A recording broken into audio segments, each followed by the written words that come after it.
माधार भावा जनगार संज्ञा निर्ग्रंथवर्या निर्वैधचर्या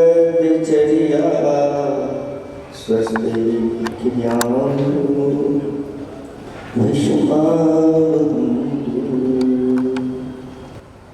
देवादिदेव आदिनाथ भगवान की देवादिदेव एक खजराठ वर्तमान शासनायक महावीर भगवान की परम पूज्य 108 आचार्य प्रवर गुरुवर श्री विद्यासागर जी महामुनिराज की परम पूज्य 108 आचार्य प्रवर श्री समय सागर जी महामुनिराज की 3,9 करोड़ मुनिराजों की पंच कल्याणक महामहोत्सव की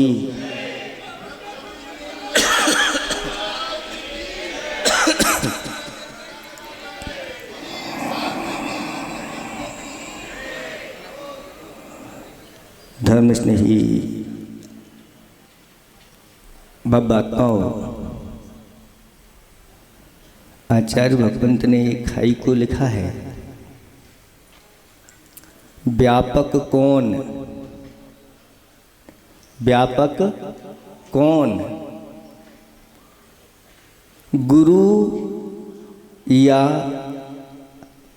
गुरु की वाणी या गुरु वाणी। व्यापक कौन, गुरु या गुरु वाणी? बोलो उत्तर दो। गुरुवाणी, ये आप लोग उत्तर दे रहे हो और गुरु ने तीसरी लाइन में उत्तर लिखा है। क्या लिखा है? अभी 2 लाइनें आपके सामने रखी है। व्यापक कौन, गुरु या गुरुवाणी? तो आचार्य जी ने उत्तर दिया, किससे पूछूं? मैं किससे पूछूं कि व्यापक कौन है? क्योंकि जब देखते हैं तो दोनों ही व्यापक दिखाई देते हैं, लेकिन हम सोचते हैं कि अगर गुरु नहीं है तो गुरु की वाणी ही हमारे लिए गुरु रूप में है, और गुरु की वाणी तो कब तक चलेगी? जब तक इस पृथ्वी पर धर्म रहेगा तब तक यह उनकी वाणी यहाँ पर विद्यमान रहेगी और आप लोगों को ऐसे ही सुनने को मिलती रहेगी।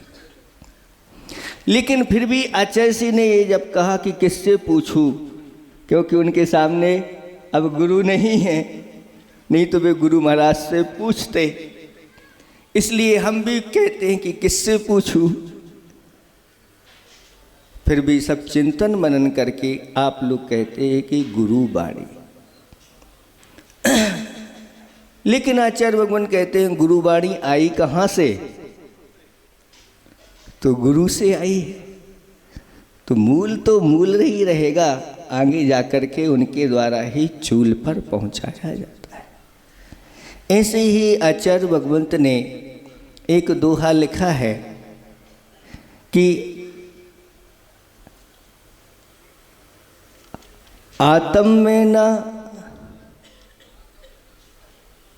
भार है, आत्म की ना छाँव, आत्म की फिर हार क्यों, भाव हुआ दुर्भाव। आत्म में आत्मा का वजन कितना है?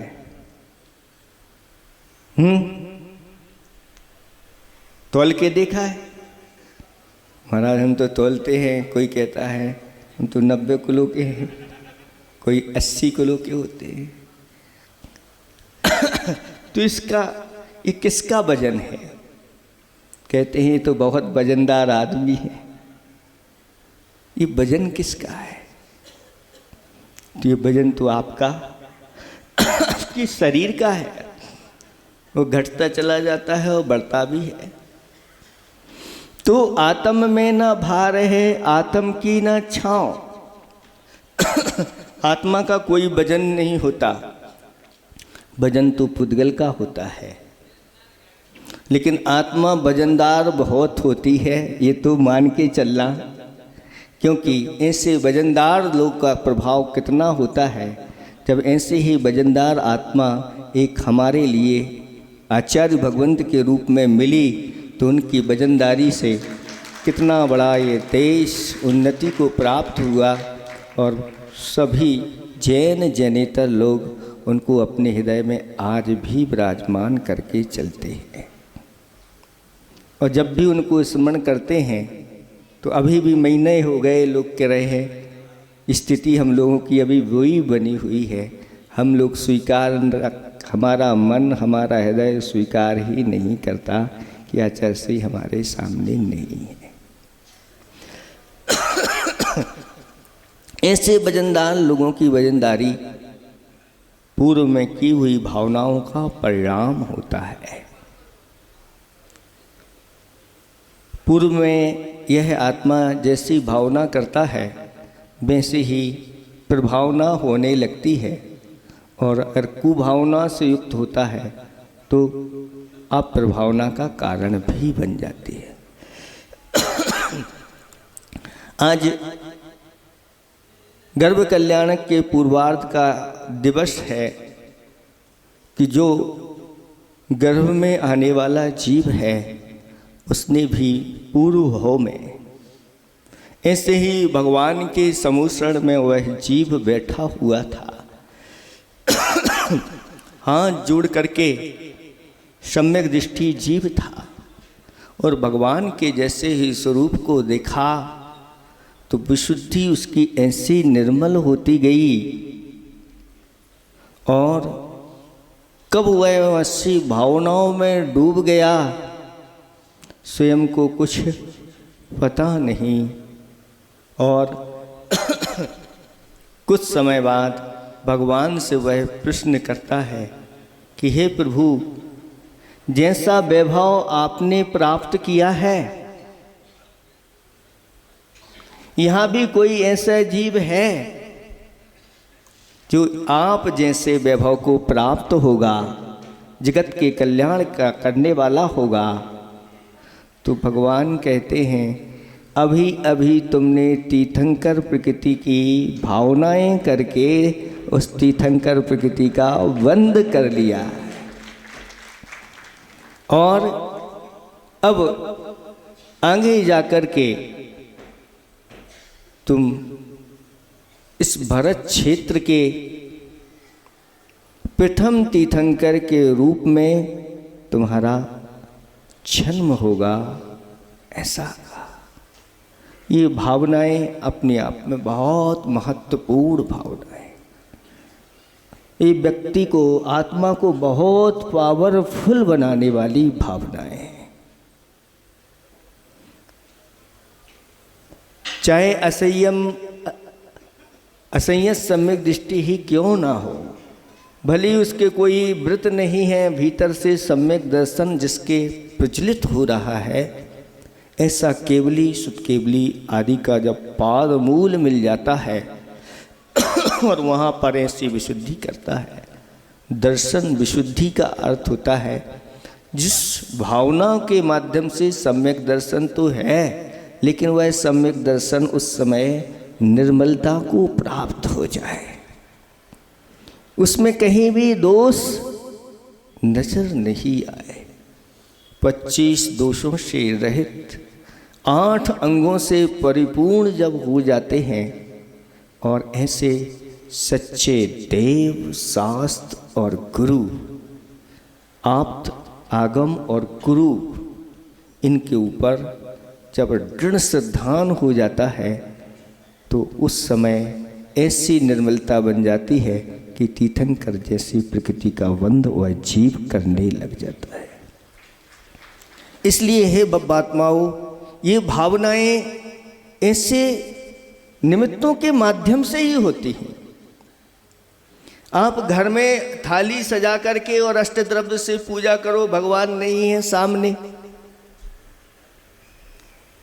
कितना मन लगेगा। लेकिन अगर सामने ही चंदाप्रभु भगवान हो, सामने ही आदिनाथ भगवान हो और फिर उनके सामने करते हैं तो अलग ही भावना होती। इसलिए कहा है कि वीतराग समम देवम नमोकार समम मंत्रम संवेदाचलम यात्रा भूतो ना भविष्य। नमोकार जैसा मंत्र न हुआ है, उससे आगे कोई न होगा। वही अतीत में भी था, अभी भी है और भविष्य में ही रहेगा। ऐसे ही वीतराग देव के समान कोई देव और उत्कृष्ट देव नहीं हो सकता। ऐसे वीतराग भगवान। और संवेदाचल यात्रा, बहुत सारी यात्राएं आप लोगों ने की होगी लेकिन संवेदाचल की यात्रा महान पापों का क्षय करने वाली और पुण्य का सृजन करने वाली। क्या वहाँ की एक बार बंदे जो कोई भाव सहित बंदे जो कोई ताके नरक पशु गति। इसका अर्थ हो गया कि एक बार भाव सहित वंदना कर लेता है, इतना पुण्य संचय कर लेता है कि वह कभी नरक गति और त्रियंच गति में नहीं। फिर महाराज वो कितना भी पाप करने लगे वो तो नरक गति और त्रियंच गति में जाए नहीं। जिसने भाव सहित संवेदाचल की यात्रा कर ली है, वंदना कर ली है, फिर उसके ऐसे भाव आगे जाके होंगे ही नहीं। न ऐसी कोई खुद क्रियाएं वह करेगा जो उसके लिए वहाँ पर ले जाए। वहाँ की विशुद्धि ऐसी ही होती है। ऐसे क्षेत्रों की वंदना करना, ऐसे बड़े बड़े जिन बिंबों की वंदना करना, ऐसे उत्कृष्ट आचार्य भगवंतों की वंदना करने से अंतरंग में ऐसी ही विशुद्धि बढ़ती है, उन सब चीज़ों की प्राप्ति होती चली जाती है।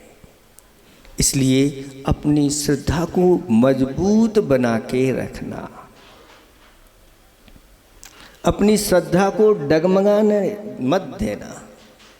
कई लोग जो होते हैं, परीक्षा तो होती है, लेकिन उस परीक्षा में अगर हम पास हो जाते हैं तो फिर हमेशा आगे के लिए वह सम्यक दर्शन स्थिर रहता है।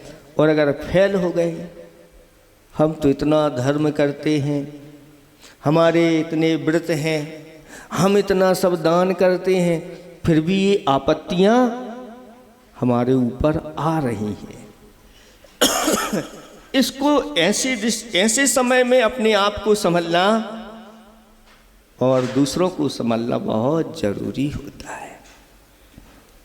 सती सीता जी का उदाहरण तो आप लोगों के सामने है कि जंगल में छोड़ दिया, एकांत जंगल में छोड़ दिया गर्भवती सीता को, लेकिन छोड़ते समय भी वह ऋण है। और सेनापति के तांत वक्र से वह कहती है कि मेरे स्वामी ने मुझे छोड़ दिया लोगों की बातों में आकर के। परीक्षा होने के बाद भी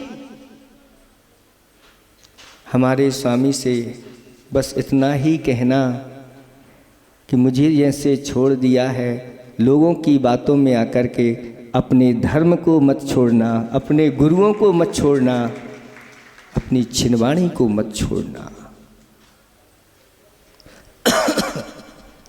क्योंकि एक बार जब हमने गुरु की अच्छी तरह से परीक्षा कर ली है, प्रभु की परीक्षा कर ली है, जिनवाणी की परीक्षा कर ली है, तो अब हमारे लिए कोई टिका नहीं सकता कि सच्चे देव कौन होते हैं। ये बालकों को पाठशाला में सबसे पहले ही शिक्षा दी जाती है कि सच्चे देव कौन हैं। वीतरागी, सर्वज्ञ और हितोपदेशी, जिनके राग देश मोह आदि 18 दोष नहीं है, वह वीतरागी है। और जो निरंतर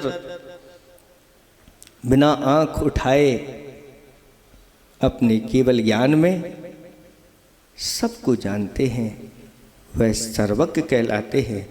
और जिनकी वाणी सभी जीवों का हित करने वाली होती है, ऐसे हितोपदेशी भगवान वीतराग भगवान कहलाते हैं। और निर्ग्रंथ मुद्रा के धारी 28 मूल गुण के धारी गुरु कहलाते हैं। और जो भगवान की वाणी है शास्त्रों में लिपिबद्ध की गई है, वह चिन्हवाणी कहलाती है।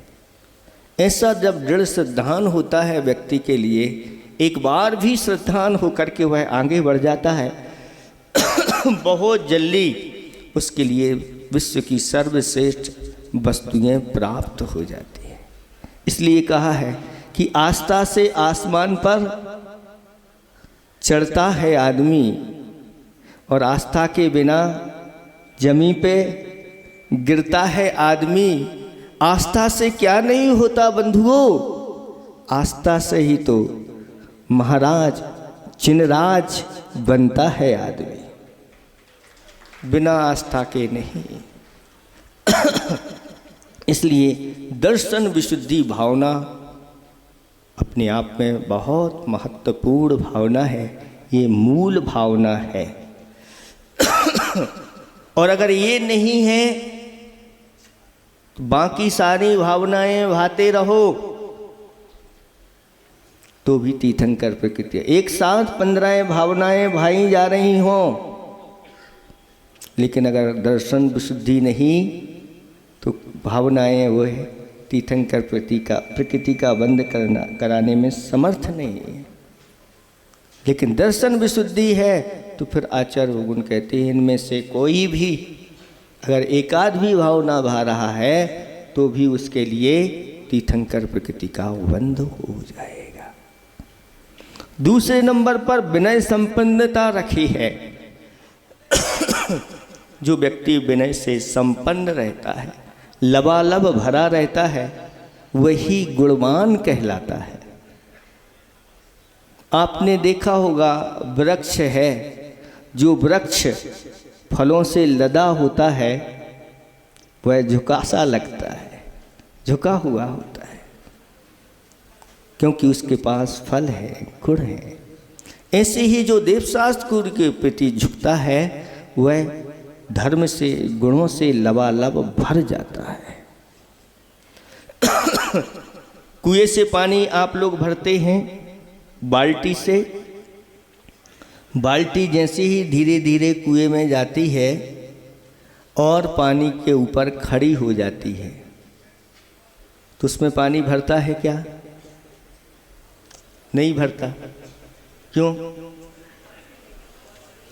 अभी उसने पानी को नमस्कार नहीं किया, अपना माथा नहीं टेका, पैरों पर तो खड़ी है, लेकिन जैसे ही वह बाल्टी अपना माथा पानी पर रख देती है, पानी उसके अंदर भर जाता है। ये उदाहरण दिया। ऐसे ही जो देवशास्त्र गुरु के प्रति जितना झुकता चला जाता है उतना वह भरता है, उसका खाली नहीं जाता। कितनी बार झुके महाराज। तो घाटा क्या है? आपसे कह दिया जाए कि यहाँ से एक एक सोने का सिक्का वहाँ तक पड़ा हुआ है, आपको उठाना है तो झुकोगे कि नहीं? उस समय पूछोगे कितनी बार झुके हैं? अरे महाराज आप तो यहाँ की बात कर रहे हो, आप तो हमारे घर तक भिजवा दो तो भी हम झुकते रहेंगे। बस आचार्य भगवान कहते हैं एक छोटे से सोने के सिक्के लिए तुम इतना झुक रहे हो, और जहाँ पारस प्रभु हैं, जहाँ चिंतामणि रत्न हैं, जहाँ सब कुछ मिलने वाला है, बिना मांगे ही जहाँ सब कुछ मिलता है, वहाँ झुकने के लिए विचार कर रहे हो। सम्यक दृष्टि इस प्रकार का कोई विचार नहीं करता और झुकता चला जाता है। इसलिए आचार्य जी ने एक हाइकू लिखा है, बट तूफा में शीर्षासन लगाता, वट तूफा में शीर्षासन लगाता, बेंत झुकता। एक नदी के किनारे बट वृक्ष खड़ा हुआ है, उसके किनारे धीरे धीरे झरते चले जा रहे हैं, और वहीं पर एक बेंत का वृक्ष खड़ा हुआ है, अपनी जड़ें मजबूत किए हुए है। पानी का जब तेज बहाव आता है, हवाएं आती हैं, तो बट वृक्ष तो ज्यों का त्यों खड़ा रहता है, लेकिन बेंत जो है वह बार बार झुकता है। जैसे ही हवा आई झुक गया, फिर खड़ा हो गया, झुक गया, खड़ा हो गया। ऐसे करते करते, और बेंत जो बट का वृक्ष था वह तो उखड़ गया और सिर के बल नदी में गिर गया, लेकिन बेंत हमेशा सुरक्षित रहा। क्यों? क्योंकि वह झुकता था। यह बार बार बट वृक्ष अहंकार करता था, और कभी कभी चर्चा हो जाती थी बेंत से कि बेंत भाई तुम कुछ काम के नहीं हो, दूसरों को पीटने में ही तुम्हारा उपयोग होता है। हम देखो कितने फल लगे हुए हैं, कितने पक्षी आते हैं, छाया में पथिक आते हैं, बैठते हैं, तुम्हारे पास क्या है? तो बेंत भी कहता था क्या कहें, समय बताएगा कि मेरे पास क्या है। और समय ने बता दिया कि बेंत के पास विनय गुण था, इसलिए वह टिका रहा। जिसके पास विनय रहती है वह सर्वत्र टिका रहता है, कोई उसको डुबा नहीं सकता, क्योंकि उसके पास एक कला है। इसलिए कहा कि ये विनय मोक्ष का द्वार है। मोक्ष का द्वार उसी के लिए खुलता है जो सम्यक दर्शन, सम्यक ज्ञान, सम्यक चारित्र, सम्यक तप के प्रति विनय रखता है, और सम्यक ज्ञानी, सम्यक दृष्टि, सम्यक चारित्री और सम्यक तपस्वी के प्रति विनय रखता है। साथ साथ में लौकिक विनय भी बताई गई है।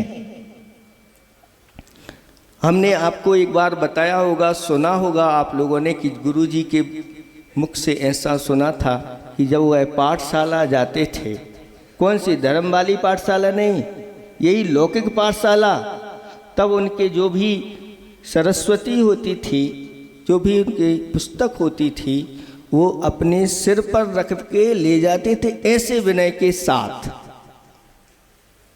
आज कौन सिर पर रख के ले जाता है? आप लोगों ने पढ़ाई की है, कभी सिर पर रख के ले गए? क्यों? वो सरस्वती नहीं है क्या? वो विद्या नहीं है क्या? अभी जिनवाणी की बात तो बहुत ऊंची बात है, अभी तो उसकी बात, लौकिक बात बता रहे हैं कि लौकिक जो है ना पढ़ने वाले, ऐसे गुरु महाराज शिक्षा देते थे कि सरस्वती की जितनी विनय करते चले जाओगे उतनी बुद्धि तुम्हारी बढ़ती चली जाएगी, और तुम एक दिन इस विद्या के माध्यम से विद्या सागर बन जाओगे, पूरे का सागर ही आपके पास आ जाएगा। और फिर धीरे धीरे ये विनय घटती गई। हम लोग जब पढ़ते थे तो ऐसे ही उन पुस्तकों को, जिस घंटे की पुस्तक आदि रहती तो ऐसे ले जाते थे, लेकिन धीरे धीरे वो यहाँ से खिसक करके और बच्चों के ऐसे बाजू में आने लगी, दबा करके ले गए।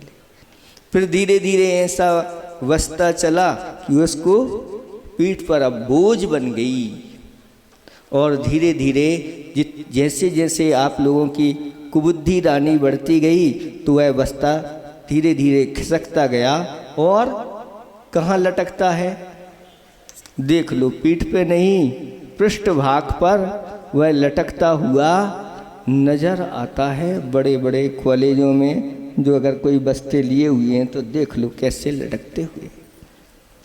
ये स्थिति हो गई। अगर इस प्रकार से हम विद्या का अर्जन करेंगे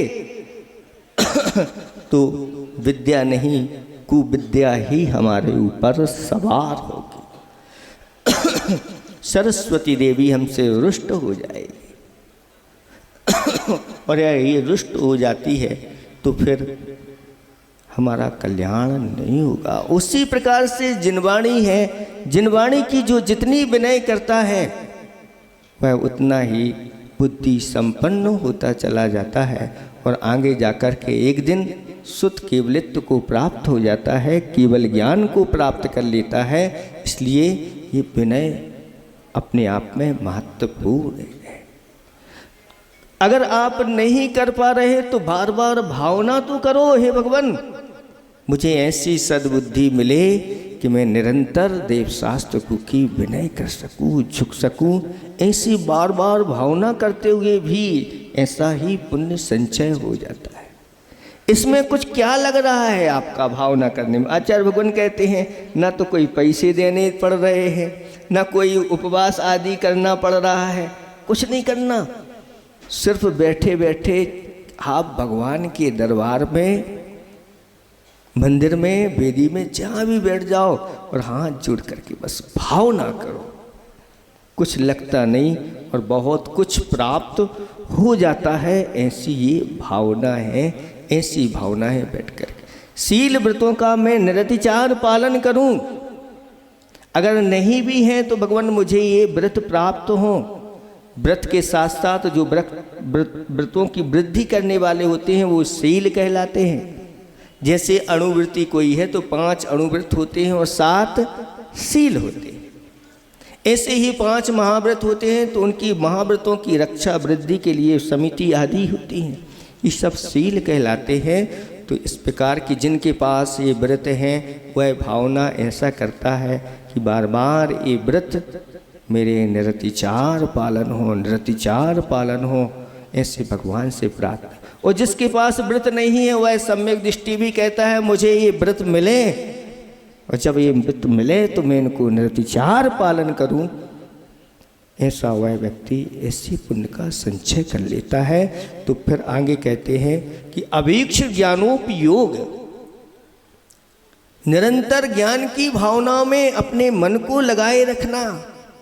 बार बार भगवान से प्रार्थना करता है, भगवान मैं निरंतर इस ज्ञानोपयोग में अपने आप को लगा। और संवेग का अर्थ होता है संसार शरीर भोगों से विरक्ति।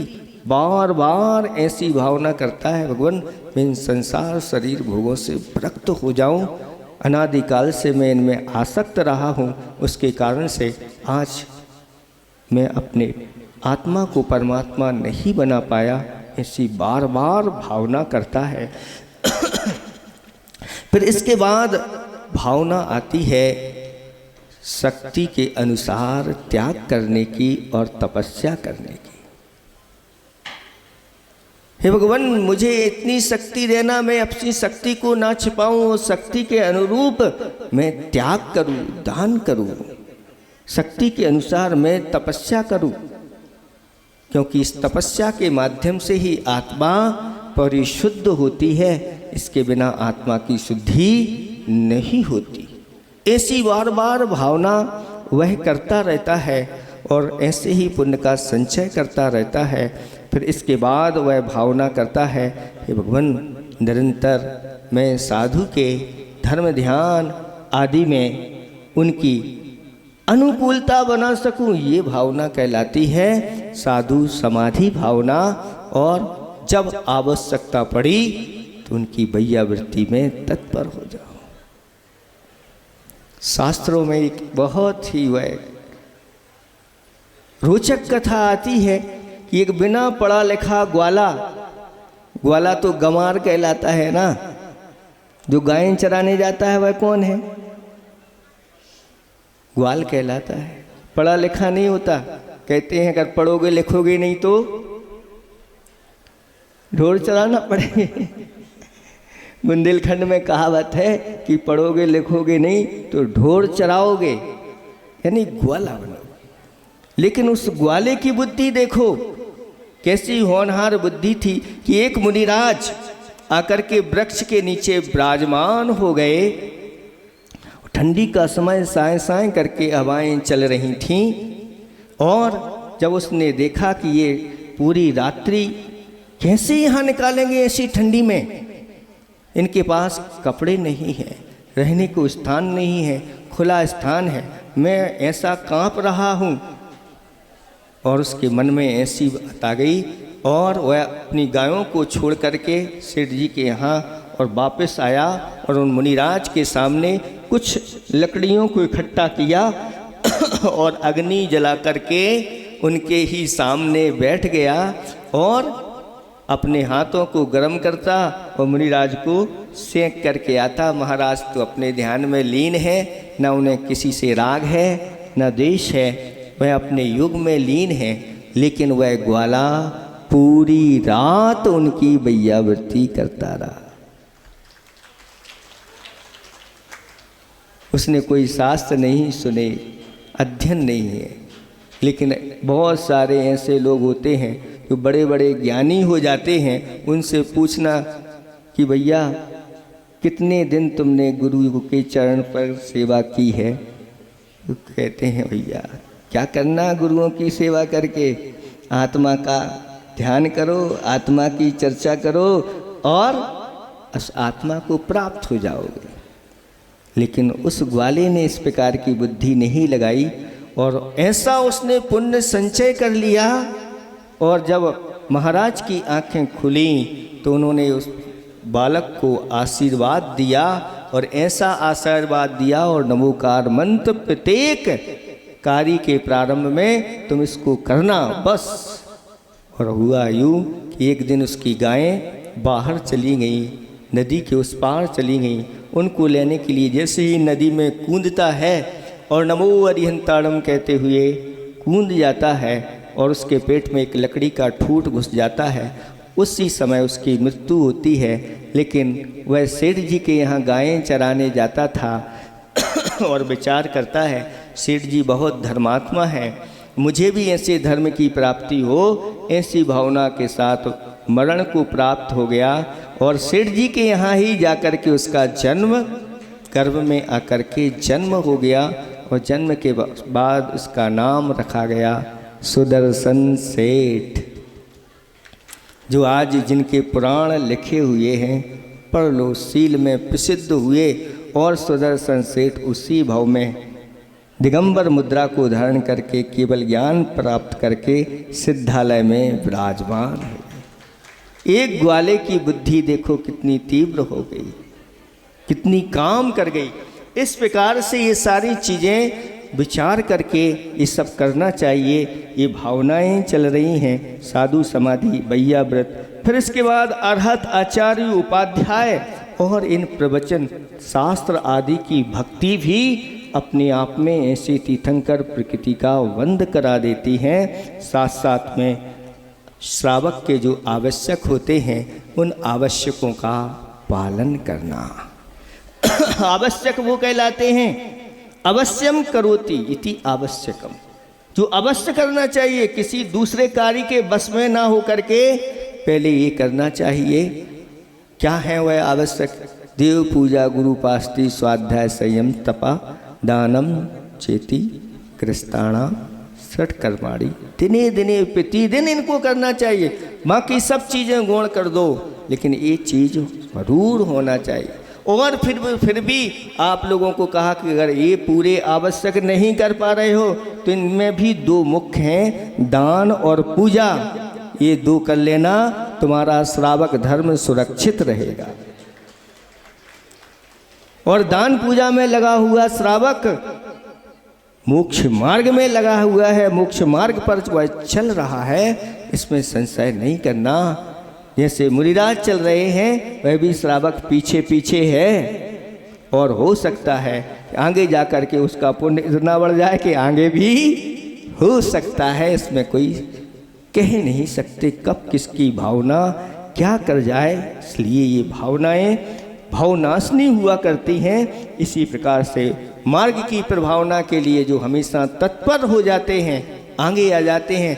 जब भी देखो कितने पंच कल्याणक हो रहे हैं, फिर भी जो सच्चे देव सास गुरु के भक्त होते हैं, चलो हम भी उसमें शामिल होते एक के बाद भी एक पंच कल्याणक होते चले जाते हैं, तो भी उसमें वह भाग लेकर के ऐसे ही पुण्य का संचय कर लेते हैं। और जिन्हें विश्वास नहीं होता वह भाग लेते हैं। भाग जाते हैं, ऐसी स्थिति हो जाती है। और अंत में 16वीं भावना प्रवचन वत्सलत्व है, साधर्मी के प्रति वात्सल भावना ये बना के रखता है। आज इस कली काल में केवली सुध का केवली का पादमूल नहीं है, फिर हम भगवान कहाँ भावनाएं भाई। तो भी आचार्य भगवंतों ने कहा कि इस कली काल में जो स्थापना निक्षेप के माध्यम से ऐसे ही भगवान विराजमान हैं, वहाँ बैठ कर के अच्छे से सूलय कारण पूजन करना, सूलय कारण व्रत करना, और ऐसी भावना के माध्यम से आगे वह ऐसा पुण्य संचय करता है कि आगे उसको साक्षात केवली शुद्ध केवली का पादमूल मिलता है, और वहाँ भावना भा करके तीर्थंकर प्रकृति का बंद कर लेता है।